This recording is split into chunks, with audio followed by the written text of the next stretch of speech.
Welcome back to my kitchen. Today we're making an authentic South Indian sambar with a little twist. Let's begin with the ingredients. Take 1 cup of toor dal and half a cup of moong dal. Wash them thoroughly and set them aside. In a pressure cooker, add the lentils along with 1 small onion, 1 tomato, 2 green chilies and a pinch of turmeric. And here's the twist.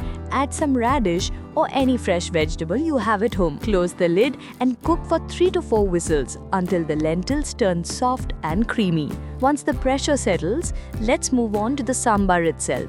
In a thick bottomed pot, add the cooked lentils and adjust the consistency with water. Give it a nice stir. I'm using MTR sambar powder today. Add 2 teaspoons of sambar powder, 1 teaspoon of red chili powder and 1 teaspoon of coriander powder. Stir gently on a low flame. Season with salt, add a half teaspoon of jaggery for balance and a splash of tamarind water for that perfect tang. Let it simmer for about 5 minutes. For the tempering, heat a spoon of ghee. Add mustard seeds and cumin seeds. When they begin to splutter, drop in a field fresh curry leaves, 1 dry red chili, 6 to 7 chopped garlic cloves, and just a pinch of hing. The fragrance is simply irresistible. Pour this sizzling tempering into the simmering sambar, stir it through and let it bubble for just a couple more minutes. Finally, garnish with a handful of freshly chopped coriander leaves.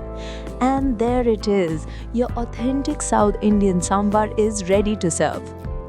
This versatile dish pairs beautifully with steamed rice, fluffy idlis, crispy dosas, or even enjoyed on its own as a wholesome lentil soup. Thank you so much for watching till the end. If you loved this recipe, don't forget to like, share and subscribe for more authentic and easy Indian recipes every week. See you next time.